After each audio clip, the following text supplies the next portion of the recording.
we have the joy and the honor of hearing from someone who embodies the love, strength, and grace that we celebrate in godly women and mothers. She's not only a devoted mother to our son, but a faithful partner in life and ministry. But she is a woman of deep prayer, wisdom, and passion for God's word. She leads with quiet strength, encourages with gentle power, and serves with a heart full of love. She inspires me every day, and I know that she will inspire you too. Would you please help me in welcoming Sister Gibson today?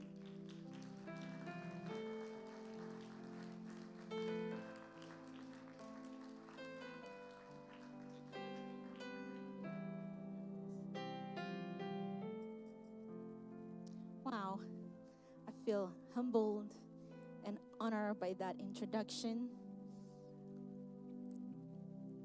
You may be seated. Otherwise, I'll leave you standing for a long time. And you know, I speak a lot. I'm a woman. And all the men say, oh no.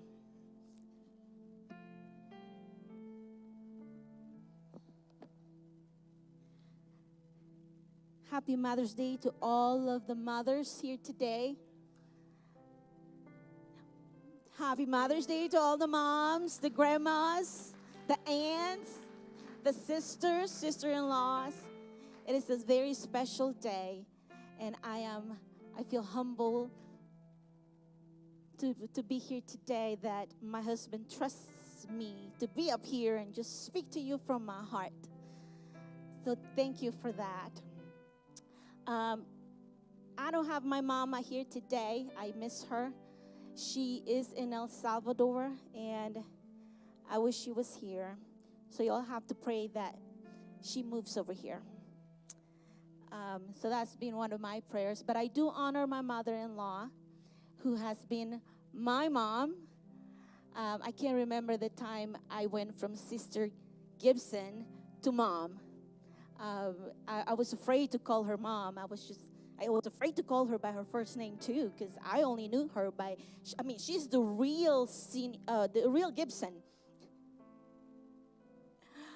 But then the love, the way she just adopted me in as a daughter, it's just been great. And she's my mama. She's my mama. So I honor you today. Today also, we have brand new mamas for the first time. We honor you today. If you're a first mama, would you please stand up? Please stand up. If I have to stand up, you have to stand up. We have two. Okay. We have something for you. Yes. Treat yourself to a Starbucks. I don't know if you drink coffee, but if not, take me with you. I'll help you. I'll help you. They do have teas too. Okay, so we're going to do a game for just a minute. Who has the most kids? 6 or more.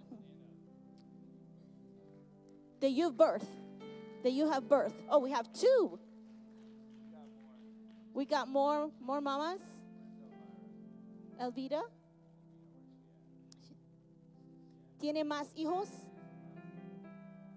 Parece si tiene 6 o más hijos. All right. Look at you, mamas. Wow. I can barely make it with 1.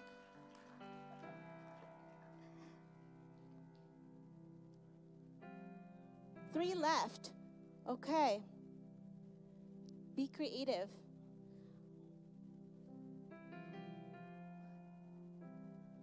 I'm the worst with creativity. I can do it in art. Can't think of questions. Who is the oldest mom? You are too. Let's see. If you're 80 or older, raise your hand. Sister, okay. There you go. We're going to honor you today. We got one more? One more. Okay. Because I'm a mama's boy. Let's see.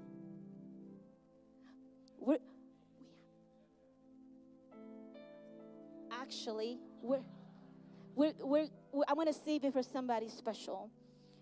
I wanted to say that it takes, a mama is not just the one that gives birth, but a mama is one that nurtures, that just stand in that gap, that gives love. And there's a special brand new mama here today who has taken a big responsibility and has made a big statement and has taken 2 children under her belt. And I want to, she's up there. And I honor you today, Miss Alba West, for taking that challenge. It takes a lot. It takes a lot to do what you're doing, and I admire you for that. So thank you. Thank you for entertaining me. Mother's Day is so exciting for me. I don't enjoy public speaking, so bear with me. But I do enjoy spoiling the moms. But before I start, I just want to announce 2 things to the ladies. Number 1, every year our district does an offering that we give to. It's called Mother's Memorial. So we give, and this Mother's Memorial offering focuses on many ministries, but especially focuses on home missions. So it's a global missions. So when you give to this offering, you're impacting many lives. The unborn babies, as well as abused and abandoned children around the world. It gives to orphanages. I mean, it goes beyond us. And our district has set a goal this year of $50,000. I know, that's a lot. But it's a challenge. And I know that we have a lot of given families. And I just want to put it out there. Next weekend, we're going to have some envelopes down here. And you can just, if you just want to give $5 to it, you know what? $5 goes a long way. So we're going to have some envelopes in the front. Just think about it. It's going to be here throughout the week until our church gives at the end. But feel free to let God speak to you and just let Him put an amount in your heart. The second thing I want to talk about is Ladies Retreat. Woohoo! If you haven't been, you're missing out. I will love for all of you ladies to join me to go to Denver and just fellowship and be in the services. And we have a flyer up there. Alba, I don't know if you got it, with the dates. It's going to be July 10th, 11th, and 12th. The theme this year is called Crowned, like a princess. So I would like you to make plans about it, think about it, start budgeting for it. It's going to be a great time. I have already reserved the rooms, so please come talk to me. If you're coming, we can put 4 ladies in one room. So more details to come. Just come speak with me. All right, enough of that. Now to my thing. Okay, I want to talk to you about funnies today. That's what I call them, funny stories. So my funnies. So here we are. A family bought Grandpa a smartphone to help him embrace technology. After a week of coaching him on apps, texting, and voice commands, he seemed to be getting the hang of it. Then one morning, he walked in smiling, holding up his old flip phone. This one, he said, doesn't need updates, doesn't track me, and best of all, it fits my pocket. No? Okay. That wasn't a funny. Okay. My teenager, this lady said, watch me try to screenshot a video. I paused, I fumbled, and I cited. He took the phone, did it in 1 second, handed it back, and said, love you, don't ever work for NASA. That one was funny. A mom said, I wonder what my kids are going to tell their kids. It was so rough back in my day. I didn't get a phone until 4th grade, and sometimes the Wi-Fi didn't even always work upstairs. No, that's what you guys are going to say. We say like, oh, I remember back in the day when we didn't have cars. I don't know. Change. Nobody likes change. I don't like it. It makes me uncomfortable and scared. I've experienced so much change in the last 6 months. I can't even begin to tell you. I mean, we did go through what we joke about it, our midlife crisis. We sold our home. Now I'm with my in-laws, and I gotta say, I drank all their coffee. I steal my dad's creamer. I mean, I use everything in the fridge. I bet Dad is ready to kick me out, brother. I'm one of those daughters that uses everything he likes. But there's a lot of change. Some change we bring to ourselves, and some change just happens. Like when you're a kid, you think adulthood means doing whatever you want. Then you grow up and realize that doing whatever you want actually means buying groceries, working, paying the bills. 1 minute you're young and fun. The next, you're turning down the stereo in your car to see better. Have you done that? Like, what? I can't hear. I can't see. Like turning it down is going to help. Lately, I find myself, when I read, I go like this. I read in style. That's what my mom tells me. It's in style. Because for some reason, my glasses don't work. What happened to 40s when you just can't see? Everything is blurry. None of it works. Before kids, I said, I'll sleep in on Saturday. After kids, he slept until 6 a.m. It was wonderful. Before kids, I will be that kind of mom that will cook great, healthy lunches and that's going to make very healthy dinners.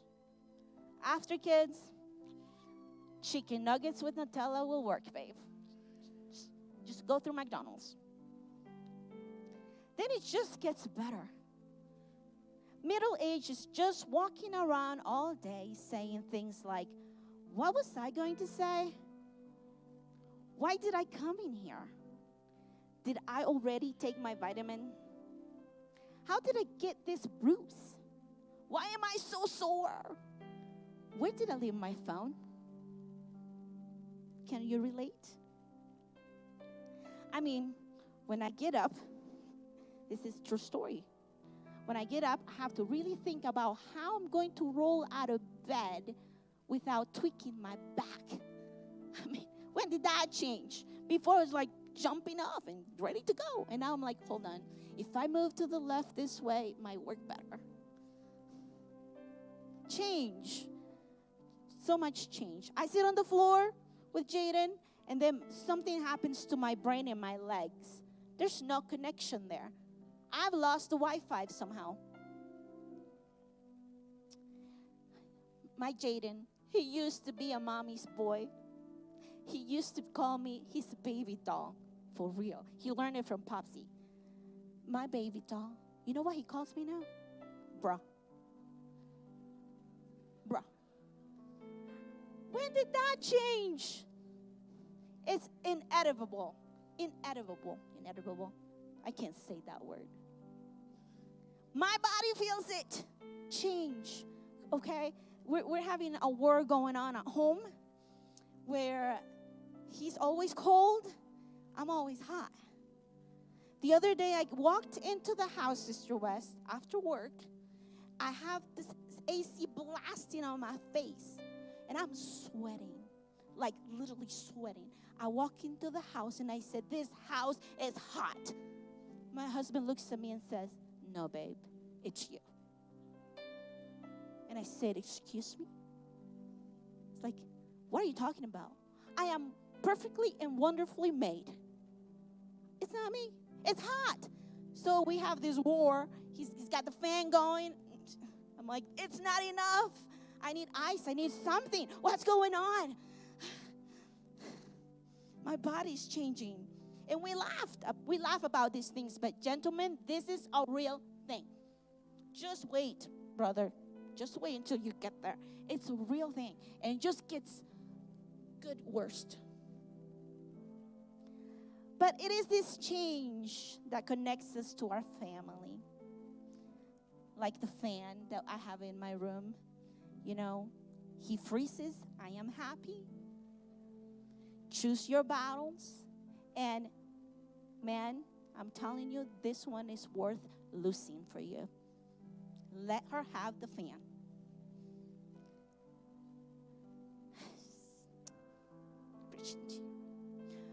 Your brains are a hyper-organized and totally forgetful ecosystem. I know big words. Your wires, that's what this means. Your wires are crossing everywhere. Okay? They're connecting to your emotions everywhere. My husband always jokes about the meme in one of the movies where, what's that called? All the dots are connected. Kids, movies, Inside Out. And then the little cat shows the brain and all the wires are connected. He says, that's my brain. Because they're connected. But you remember everyone's dentist appointment, but somehow you still manage to lose your keys somewhere in the house, Sister West. You adapt to your circumstances and cope by laughing at the chaos. Because if you don't, well, you will cry. And then you laugh and cry. Have you been there? Just me? Oh. It is the mom who feels change first. Whether your baby's starting daycare or kindergarten, or we have a lot of moms who are celebrating graduations this weekend. Whether you're sending them to college, or it's just the team pulling away. You feel it first. You feel the change. Something is happening. We grieve each stage as they end, and we celebrate the next. Just 9 years ago, I was changing Jaden's diapers. 9, y'all, 9.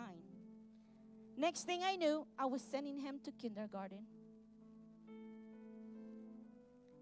And then somehow, we changed the conversation later on to where, Mom, girlfriends, aren't that a part of life? Like he was 5, you're only 5. We have these conversations going on. I used to be his first choice. Now I'm his second. Daddy's first. I'm his second. I changed the diaper. He threw up on me. He slobbered all over me. I'm his second choice now. I have a feeling I'm going to remain there, Brother White, from now on. Because then comes girlfriend, then comes wife, then come grandchildren.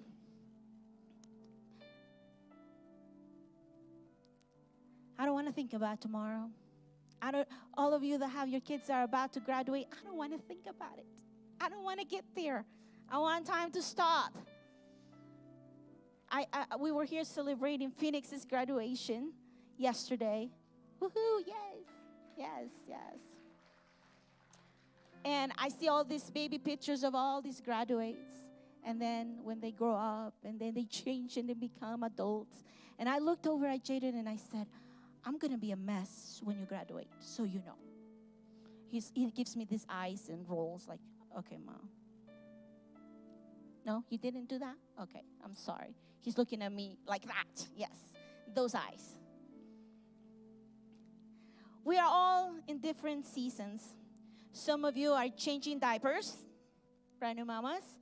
Others are about to send them to college, like I said. And others are celebrating a second grandbaby, or first grandbaby, or third grandbaby, or fourth. But as you flip the pages of your chapter and you unfold the pages of a new one, you will find that even though you don't look the same as you once did, even though you don't have as much energy as you used to. You notice more wrinkles in your hands, more bruises in your heart, more years of experience under your belt. As you look back and you see those pages that you just turn over, you will see that there's one thing that has remained faithful in your life. And that's the unchanging faithfulness of God.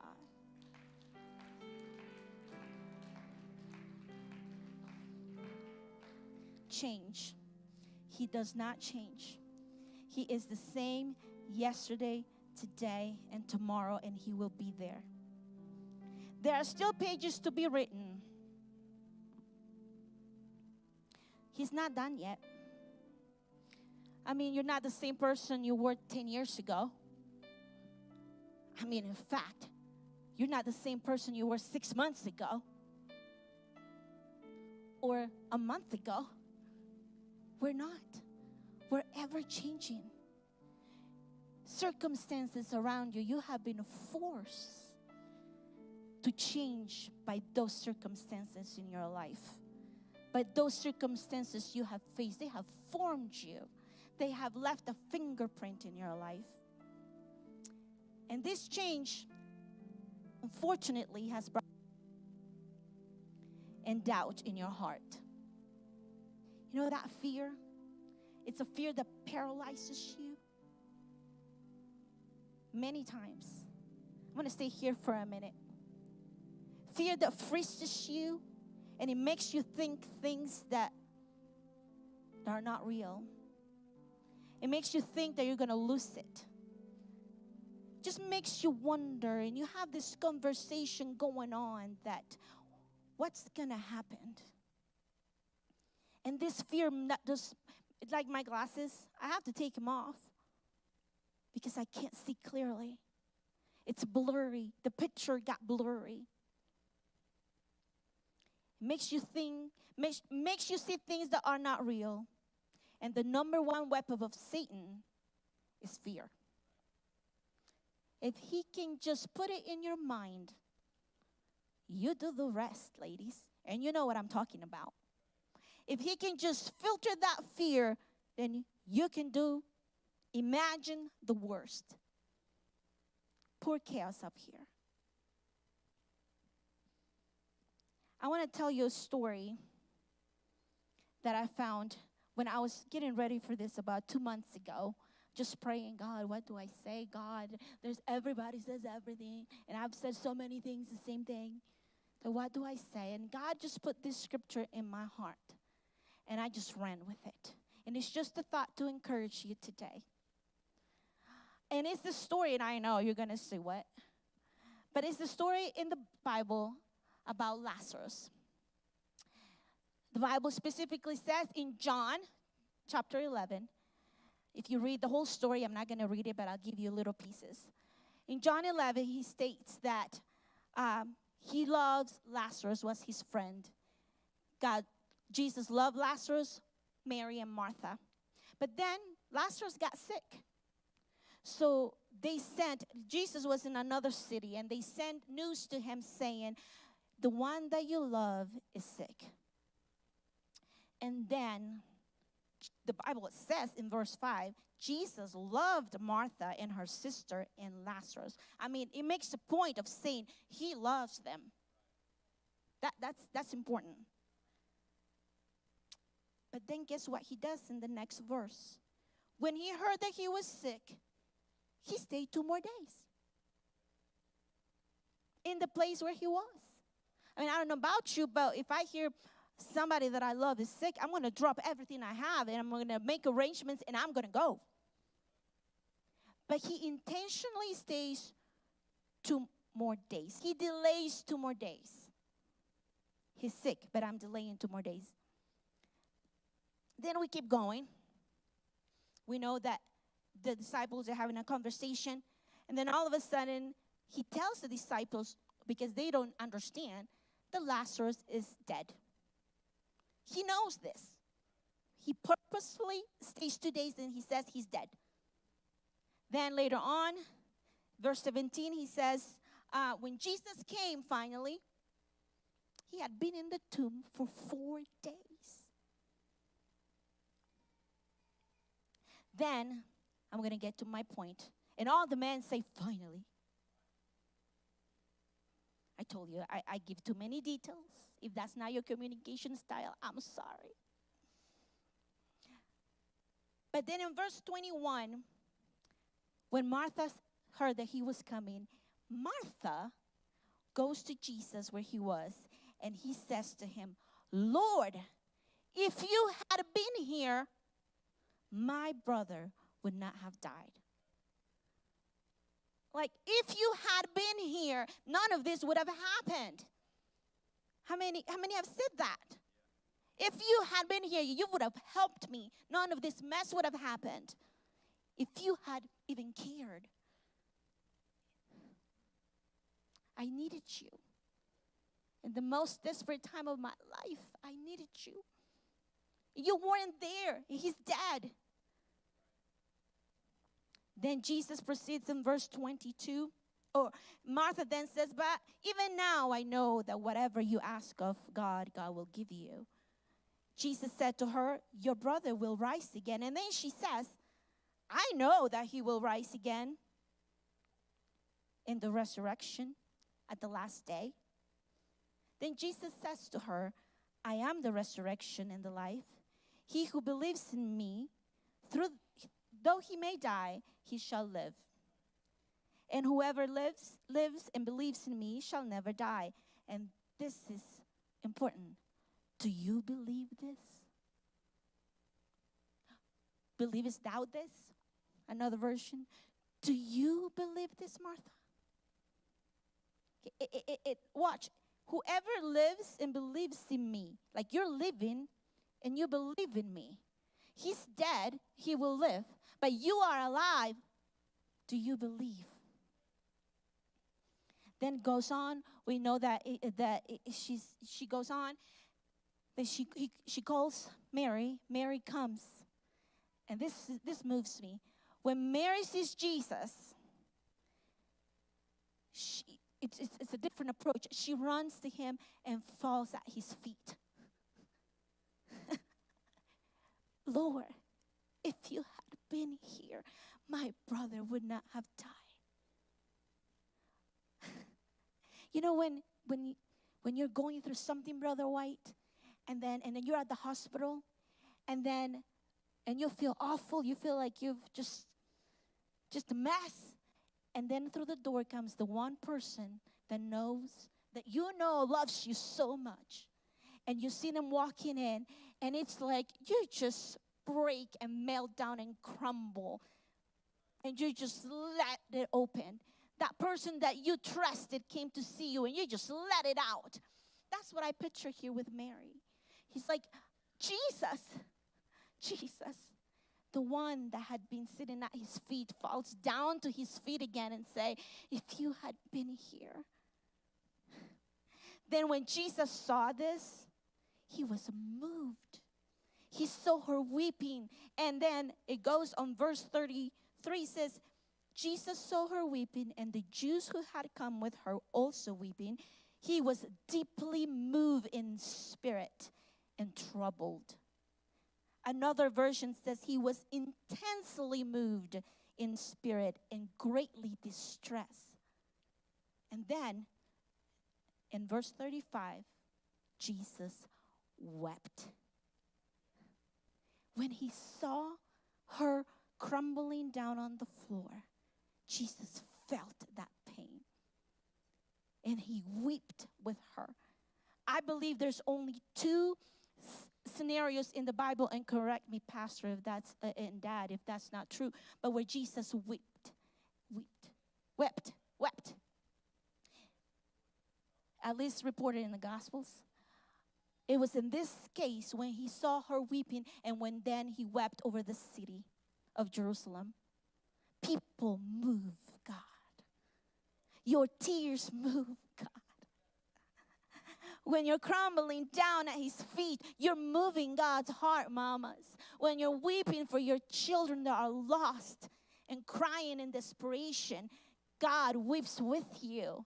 He sees every tear that you've dropped. You see, your tears are not indifferent to him. And then he says, take away the stone. Just roll it away. Then verse 39, take away the stone. Verse 40. This is what makes it funny for me, or interesting to me. Martha, again, comes over and says, take the roll the stone away. Jesus, he's been in there for 4 days. He stinks. What do you mean roll the stone away? He smells. Again. Now, let me remind you. A few verses before. This is the same Martha that chapters before, she's doing the dishes, cleaning, making food, when Mary is sitting at his feet.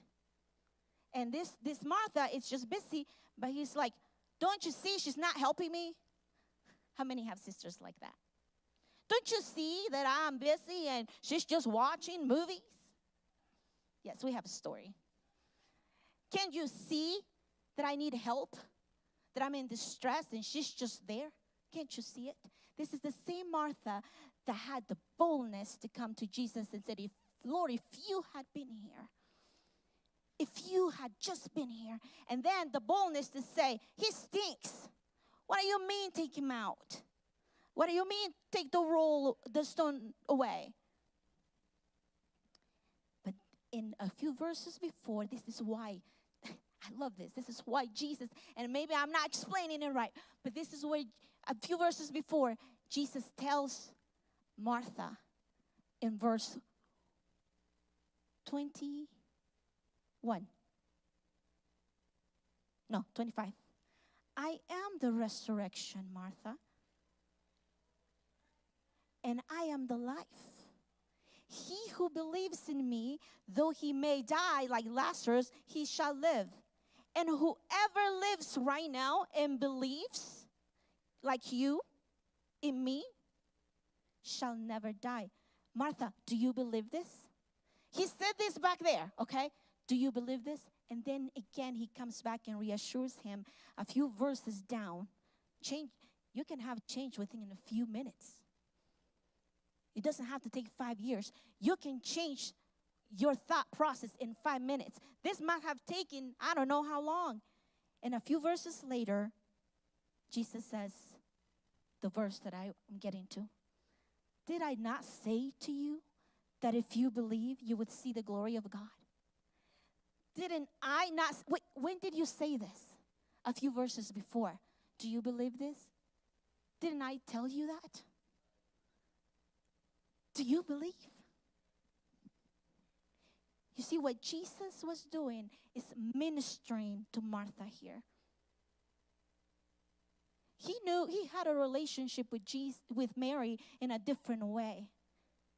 But Martha, it's different. And there's nothing wrong with either's approach. Nothing wrong with Mary's approach. Nothing wrong with Martha's approach.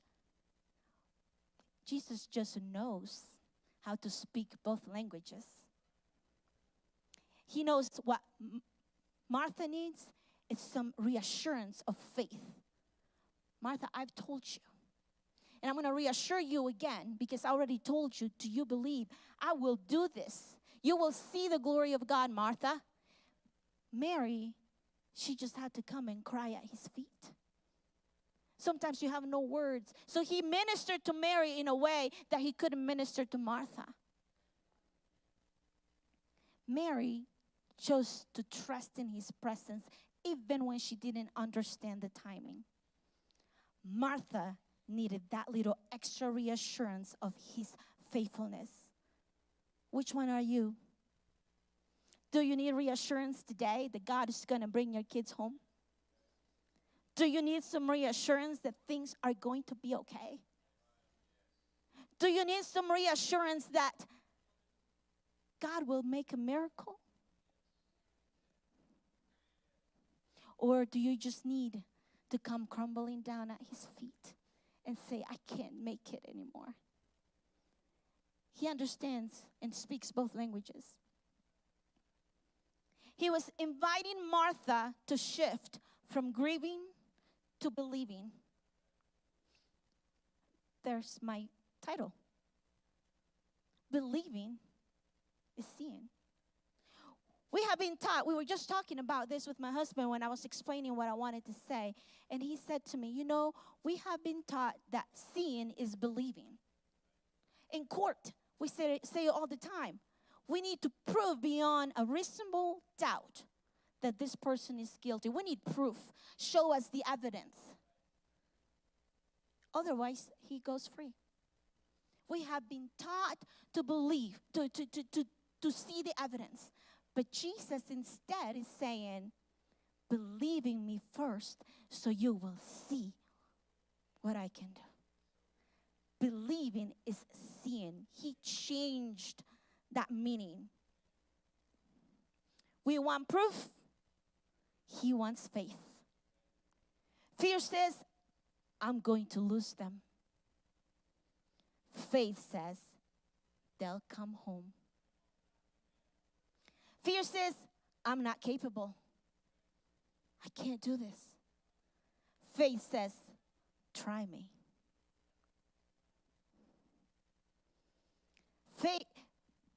Faith sees beyond the impossible. Do you believe? Didn't I say to you, if you believe, you would see the glory of God? Jesus was trying to remind Martha of his promises, like he's trying to remind you and me today. Remember, he intentionally stayed 2 more days. By the time he got there, had been 4 days added. He knows what he's doing. He's not going to be late to your appointment. He's not going to be late when you think, I've lost it all. He's going to show up. It's intentional. What he's doing in your life is intentional. He knows the plan that he has prepared for you. I believe today God gave me a word of encouragement for a mom today. And this is what I felt. God is not indifferent to your pain. The fight that you have been fighting is not unknown to him. Your pain is real to him. Your tears are valid to him. Your fears do not scare him. The change that you have been experiencing in the last few months is not to harm you, nor to destroy you, but to produce the very essence of faith. He wants to activate that faith. He wants to change your mentality into believing. I have been struggling so much, and my husband can tell you, with this fight in my brain. It's a conversation going on, and it's being a torment. Who has been tormented that way? In here. You've been tormented so many times, and I'm so sick of it. I'm sick of feeling these thoughts that are not from God, because God said, I am wonderfully made by him. His word says that I'm beautifully and wonderfully crafted. I mean, he crafted me with his hands. He made Adam out of just dust. But then me, he was so careful. This is why I'm short and perfect. He just went on the rib carefully and took it out. And he formed me, and he formed you. Very crafty. We get our creativity from Jesus, our craft from Jesus. But he made us perfect. He made it, yes, we have flaws. Yes, I'm a mess many days, Sister West. I'm a hot mess, like a sweaty mess. Many days. Yes, I drive him nuts. I drive my kid nuts. He can tell you, Mom, I drive myself nuts. Billy, I talk too much. I go through details. I think I drive my coworkers crazy. I'm a morning person. I'm hyper in the mornings. They just want calm. And I'm an introvert at heart. I just want my coffee and silence in the morning when I get home. Just leave me alone. I extroverted too much. I'm a mess. But I'm wonderfully made. And there's a change that's going on in me, in my body, in my mind. There's a change that will always happen.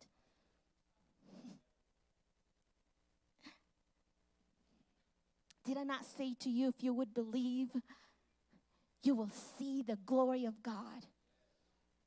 When he has said no to me, and believe me, he has said no to me a lot. In the past few years, he has said no to me, and it hurts. It's like a knife in my heart, but why? He has said no to me. Can you believe it? Can you believe that? But when he has said no, it's been for my good, sister. For my good. And I've noticed it months later. And when he says yes to me, it's been for my good. When he has said wait, it's been for my good. You will never, ever lose with God. Ever.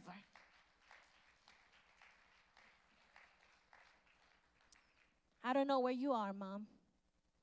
I don't know if he has said no to you, Grandma, Aunt, or if you're in the waiting room, in the waiting process, or if he just said yes to you and you're so happy. I don't know where you are, but remain at his feet. When we believe, we're not just hoping for the results. We are trusting in God's ability, in God's character, in God's timing. And remember, he doesn't lie. His character doesn't lie. The enemy will lie to you all day long. God will never lie. If he says he's going to do it, he's going to do it. And you take him by the word. And then verse 43, he cried with a loud voice and he said, Lazarus, come out. He spoke the words. Believing is seeing. Ladies, you feel everything right now. And I'm hanging in this same thing. You sense things that your husbands don't. Like the temperature. You sense it, you feel it, it's real to you.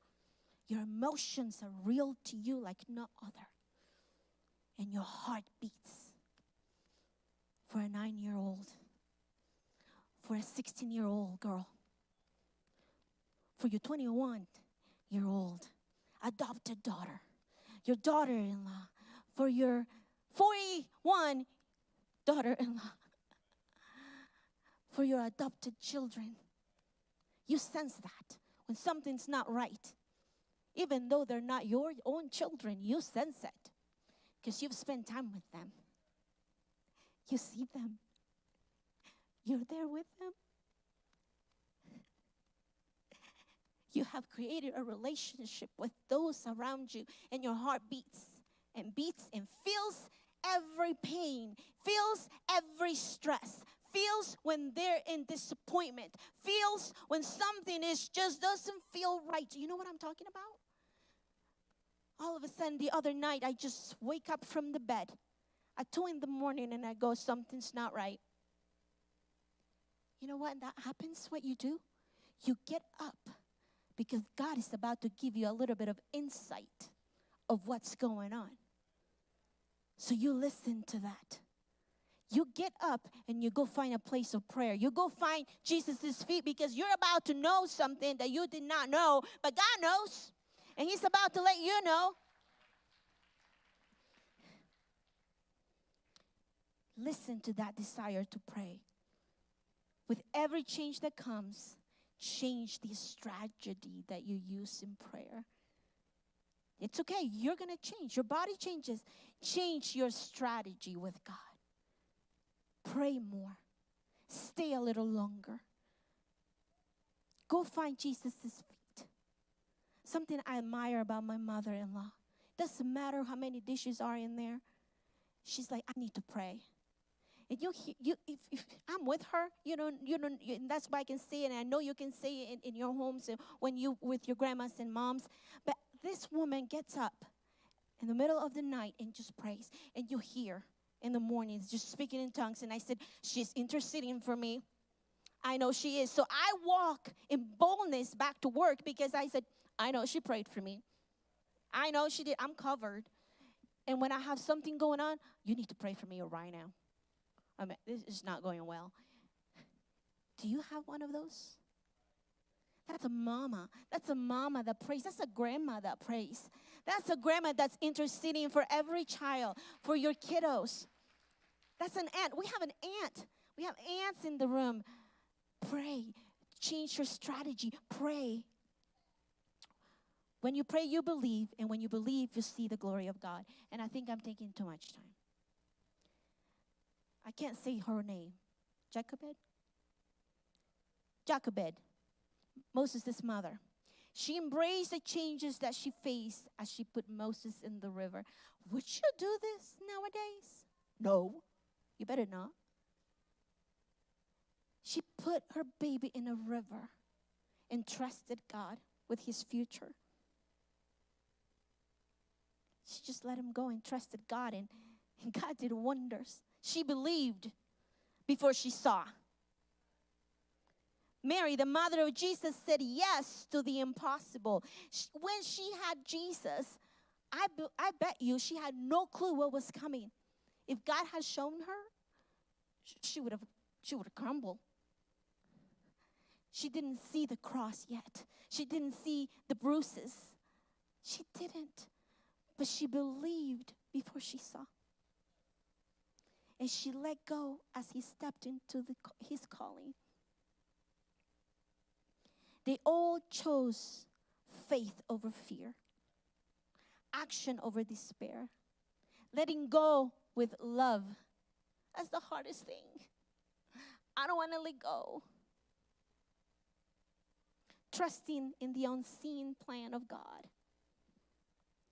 Believe. And I'm going to close with this. I'm going to wrap it up. Because I know you want to take your moms to lunch, and you better take her to Red Lobster. Husband. I know you have plans, but I just want to leave you with a story I found that I liked, that I feel like it relates to us. And after that, I would like all the mamas to come up. And we're going to pray for you. We're going to pray with you. And we're going to cover you, because the burden that you carry is not light. And nobody understands better than God how you feel right now. Some things you keep to yourself. Some things I don't tell my husband. I don't tell nobody. But I tell God. And I cry when I come from work. Or when I'm in bed by myself, just talking to Jesus. And then I just sit there on the floor sometimes, just having a conversation with Jesus. Nobody else can hear them but you and God, what you're going through. Kids, your mamas are amazing.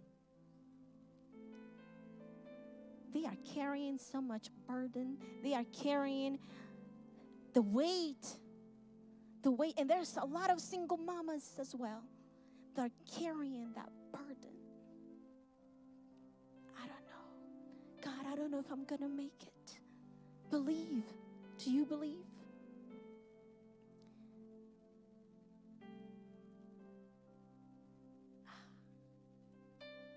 It just feels right. Would you just come up to the altar right now? Would you just come, moms? Take that step of faith. Just come forward. I have made a little token for you to remember this. When doubt creeps in, when the burden comes in, when the doubt, just the fear gets a hold of you, I made a little token for you to remember, to believe. You know, when it's not easy, when you're ready to give up and say, I'm done with this. I can't do this. I'm a full-time mama, and I'm a full-time worker. I'm a full-time wife. I'm everything. I'm wearing every hat. I'm carrying so much. Nobody sees me. Nobody understands me. Nobody knows what I'm going through. And the list goes on and on. You take this little rock out, and I know it's just a rock. And you put it where you're going to see it. Don't put it outside, because when it rains, it might go away. Put it somewhere. Put it in your office if you're at work. Put it wherever you're going to see it every day. And I want you to pick it up and say, I believe. Believing is seeing. I want to see my children back here, but I'm going to go to war for them. I'm going to go to my closet, and I'm going to pray. And I'm going to believe, Autumn, I'm going to believe that He's going to do a work. I'm going to believe with you. Because this kind of stuff only happens through prayer and fasting. And you move the heart of God. Your tears move the heart of God. And we're going to believe together. We're going to believe together. Every one of you are carrying so much. Do you believe? Do you believe? Just pick the one you like.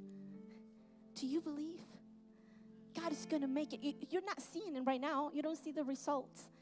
But God is going to do it. God is going to heal. God cares. God knows where you are. God knows what you need of before you even ask. And He's going to give you the strength to minister to those children. You may think that you're alone, but you're not. You're doing the right thing. Claim those children. You're not alone. God is with you. And He's come here to minister to each one of you. He's come here to lift you up. He's come here to give you a hug that you need. He's come here to tell you how much He loves you. God is going to do the work. God is going to do the work, but you got to believe it. Why don't we just sing something? Just sing something. We're going to pray for you right now. God, we come before you. God, I pray that you know what we're carrying today. You know every need in this room. You know every broken heart of these mamas today. You know the worries that they're carrying. You know the stress that they're carrying in their lives. I pray today. I pray that you can just move in the hearts. You embrace them. Grab a hold of their hand and just show them. Take him by the hand and take him to that tomb. Take him to that cave and roll the stone away. Open that. Let them see. Let them see that the hand of God is at work. That every tear is important to you. Every situation matters. In Jesus' name. In Jesus' name. Would you all help me pray?